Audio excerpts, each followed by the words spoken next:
Salam sejahtera dan selamat pagi untuk saudara sekalian yang sedang mendengarkan renungan online pada hari ini. Kembali kita bersyukur karena atas izin Tuhan, kita dapat bangun pada pagi hari ini dan memulai aktivitas kita. Namun sebelum kita memulai aktivitas kita, marilah kita merenungkan kebenaran firman Tuhan terlebih dahulu. Dan saya akan memimpin untuk masuk di dalam doa. Terima kasih Tuhan untuk penyertaan-Mu sepanjang malam kami beristirahat, dan kami mengucap syukur karena Engkau memberikan kami kesempatan untuk bangun pada pagi hari ini. Pada kesempatan yang indah ini kami siap untuk mendengarkan kebenaran firman Tuhan di dalam memulai aktivitas kami.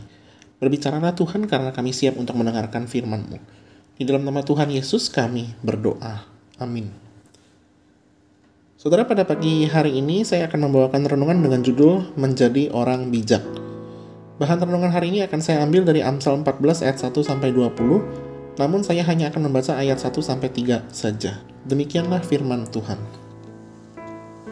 Perempuan yang bijak mendirikan rumahnya, tetapi orang yang bodoh meruntuhkannya dengan tangannya sendiri. Siapa berjalan dengan jujur takut akan Tuhan, tetapi orang yang sesat jalannya menghina Dia.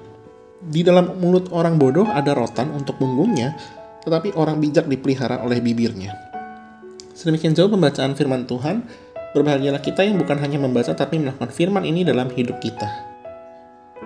Alkisah dalam sebuah kerajaan ada seorang raja yang ingin membangun istananya.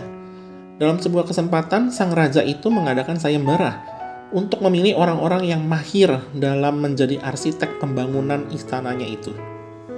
Setelah sekian lamanya melakukan seleksi, maka terpilihlah orang yang keluar menjadi pemenang untuk menjadi arsitek dalam proyek pembangunan istana. Namun tidak disangka-sangka, pemuda yang menang itu ingin disingkirkan oleh bangsawan yang iri kepadanya karena sang pemuda itu berasal dari rakyat jelata.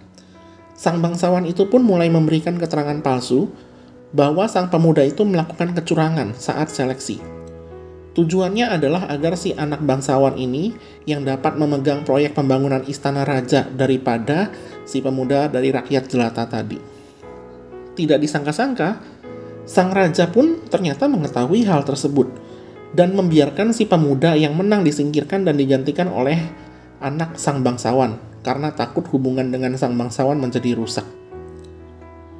Belasan tahun berikutnya, kemudian perang pun itu terjadi di kerajaan tersebut. Dan ternyata anak si bangsawan itu melakukan pengkhianatan kepada kerajaan musuh.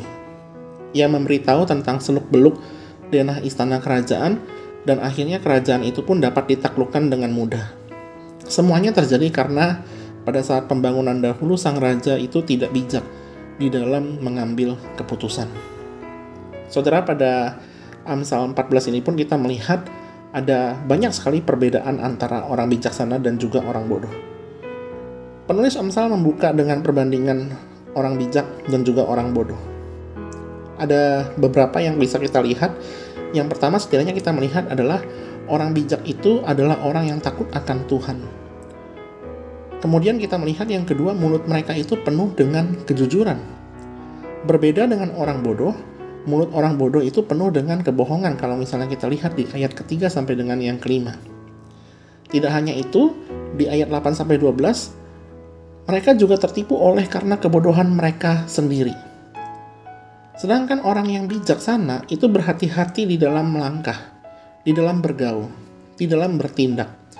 Itu ada di ayat 14 sampai dengan yang ke-17. Dan ia pun juga bermahkotakan pengetahuan di ayat 18.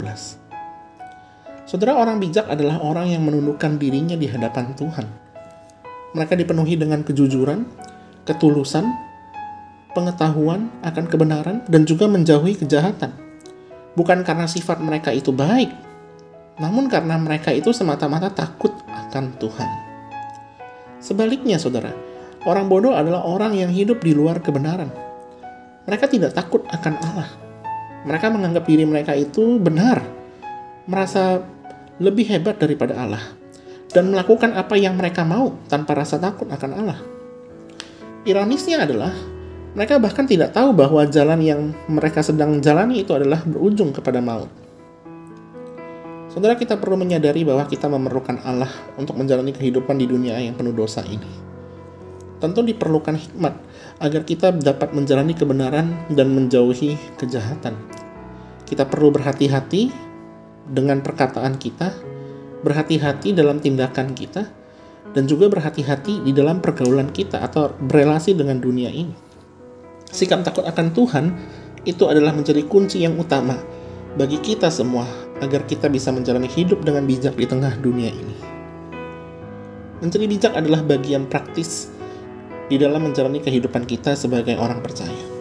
Dengan menjadi bijak, kita bisa hidup dalam hikmat Allah untuk mempraktikkan kebenaran Allah di tengah dunia yang sedang berdosa ini. Mari kita minta kepada Allah Roh Kudus agar senantiasa menolong dan memampukan kita untuk hidup sebagai orang bijak. Mari kita berdoa. Tuhan Yesus, terima kasih untuk firman-Mu yang mengingatkan kami agar kami selalu belajar menjadi orang yang bijak setiap harinya. Kiranya Allah Roh Kudus senantiasa memampukan kami dan menolong kami. Kiranya Engkau juga memimpin aktivitas kami sepanjang hari ini agar kami selalu hidup berjalan lurus di hadapan Tuhan. Terima kasih Tuhan, di dalam nama Tuhan Yesus kami berdoa. Amin.